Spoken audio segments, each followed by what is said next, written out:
बच्चों, आज हम एक ऐसी कक्षा के बारे में बात करेंगे जहां कक्षा में उपलब्ध अलग अलग चीजें तुलनात्मक तरीके से एक दूसरे से बहस करती हैं और यह साबित करने की कोशिश करती हैं कि मैं दूसरों से सर्वश्रेष्ठ हूं। आइए बात करते हैं उनके बीच हुई बहस के बारे में। सबसे पहले दीवार पर टंगा चॉकबोर्ड आगे आया और बोला, ओह, क्लासरूम में उपस्थित सभी लोग, मेरी बात ध्यान से सुने। मैं सबसे महत्वपूर्ण हूं। शिक्षक मेरे बिना कैसे सिखा सकते हैं? सभी बच्चे मुझ पर लिखे गए पाठ को देखकर ही सीखते हैं। यह सुनकर नजदीक में बैठी पेंसिल आगे आई और बोली, तुम्हारे बगैर सिखा सकते हैं, पर मेरे बिना लिख नहीं सकते। बच्चे सबसे पहले मुझसे ही लिखना सीखते हैं।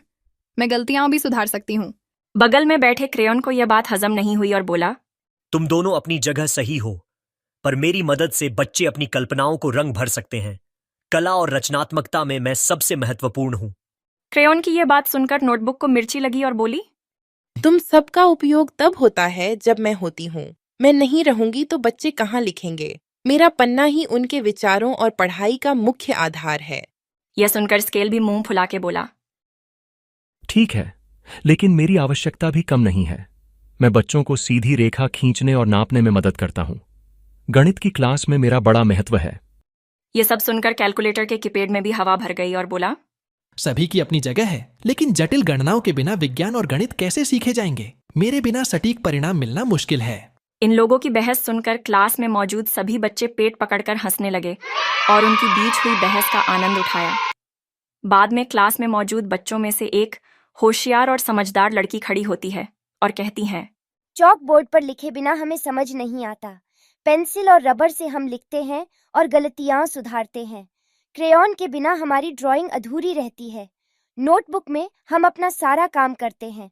स्केल से हम रेखाएं खींचते हैं और कठिन गणनाओं के लिए हमें कैलकुलेटर चाहिए। आप सभी सही कह रहे हो। आप सबका उपयोग अलग अलग कामों के लिए होता है और हम सबको आप सभी की जरूरत है। अंत में सभी स्टेशनरी चीजों ने महसूस किया कि वे सभी महत्वपूर्ण हैं और एक दूसरे के बिना अधूरे हैं। इस तरह कक्षा में सबने मिलकर काम किया और बच्चे हंसी खुशी पढ़ाई करने लगे। तो बच्चों, इस कहानी से हमें क्या सीखने को मिलता है? चलो बंटी बताओ। मैडम, इस कहानी से हमें सीखने को मिलता है कि ऐसा जरूरी नहीं कि कोई एक ही चीज संपूर्ण हो। किसी कार्य को पूर्ण करने के लिए एक दूसरे का साथ जरूरी है, अतः सभी चीजें मिलकर किसी कार्य और लक्ष्य को पूर्ण कर सकते हैं। एक दूसरे के बिना वो सब अधूरे हैं। शाबाश बंटी। दोस्तों, अगर आप इस तरह के और भी वीडियो देखना पसंद करते हैं तो चैनल को सब्सक्राइब करें।